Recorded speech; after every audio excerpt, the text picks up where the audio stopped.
Vision point सिर्फ खबर ही नहीं, खबर की हकीकत भी। देखिए शेख इम्तियाज अहमद के साथ। मैं हूं शेख इम्तियाज अहमद, आप देख रहे हैं Imtiaz Ahmed official vision point.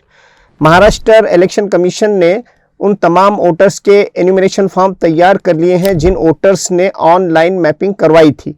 Enumeration form जो तैयार किया गया है वो फॉर्म किया है एक तरह का दूसरा वोटर आईडी गोया बना दिया गया है। हर वोटर्स का उसके ईपैक नंबर के साथ एन्यूमरेशन फॉर्म जो है तैयार किया गया है और फॉर्म पर वोटर्स की एक तस्वीर लगी हुई है, उसकी बेसिक तफसीलात हैं, उसका एपिक नंबर उसके ऊपर ऑलरेडी है और साथ में एक कॉलम दिया गया है जहां पर वो अपनी दूसरी फ़ोटो लगा सकता है।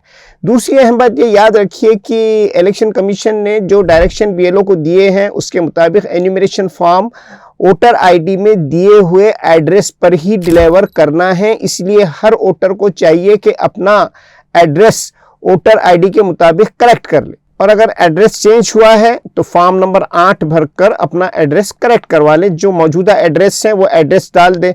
इस सबसे अहम डायरेक्शन जो इलेक्शन कमीशन ने जारी की है वो ये कि हर वोटर को एन्यूमरेशन फॉर्म भरना लाजमी है, चाहे उसका 2002 की लिस्ट में नाम हो या ना हो, उसके वालिदैन का, उसके दादा दीदी का नाम हो या ना हो। अगर एन्यूमरेशन फॉर्म ना भरें तो वोटर लिस्ट से नाम काटा भी जा सकता है। एन्यूमरेशन फॉर्म में ये याद रखिए आपके किसी भी किस्म के कोई डॉक्यूमेंट नहीं देना है। जब भी आपको एन्यूमरेशन फॉर्म भरना है तो उसमें दी गई इंफॉर्मेशन जो तफसीलात हैं उसे ही आपको दर्ज करना है।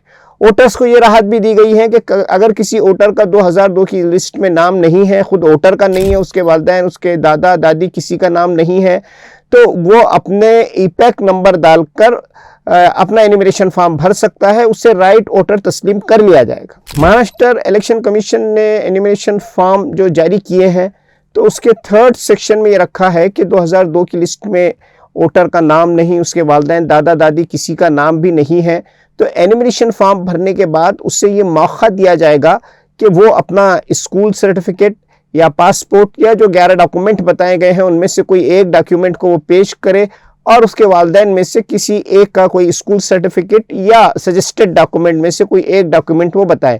ऐसे वोटर वालिदैन का नाम ना होने की सूरत में दूसरी अहम बात ये भी याद रखिए कि जिन वोटर्स के पास पुराने वोटर कार्ड हैं, उनके खुद के पुराने वोटर कार्ड हैं, चाहे वो 20 साल हो, 2002 के पहले के हो, 98, 95 के, या फिर उनके वालिदैन के वोटर कार्ड हैं, तो उसका नंबर भी एन्यूमरेशन फॉर्म में दर्ज करना है। ये कंसीडर किया जाएगा चाहे आपके पास कितने ही पुराने वोटर कार्ड हो। लेकिन ऑफलाइन जो एन्यूमरेशन फॉर्म होगा उस पर आपको लाजमन ये नंबर दर्ज करना चाहिए। इलेक्शन कमीशन के पास जो नंबर आप दर्ज करेंगे पुराने वोटर कार्ड सी का हो, 98 के हो, 2000 के हो, 2000 पहले के कभी के भी हो, तो उसका पूरा डेटा उनके सॉफ्टवेयर में मौजूद होता है। इसलिए आपके पुराने कार्ड जो है बेकार नहीं जाएंगे। ऑफलाइन एन्यूमरेशन फॉर्म में उसे लाजमन डालना है, चाहे 2002 की लिस्ट में किसी का नाम हो या नाम ना हो।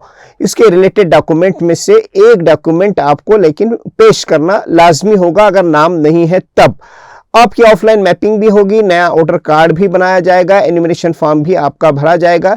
इसलिए बहुत ज़्यादा पैनिक होने की इस सिलसिले में ज़रूरत नहीं है। बस ये याद रखिए कि एन्यूमरेशन फॉर्म आपको पूरी तैयारी के साथ, सोच समझ कर, इत्मीनान के साथ भरना है और लाजिमन भरना है। इजाज़त दीजिए, देखते रहिए इम्तियाज़ अहमद ऑफिशियल विजन पॉइंट।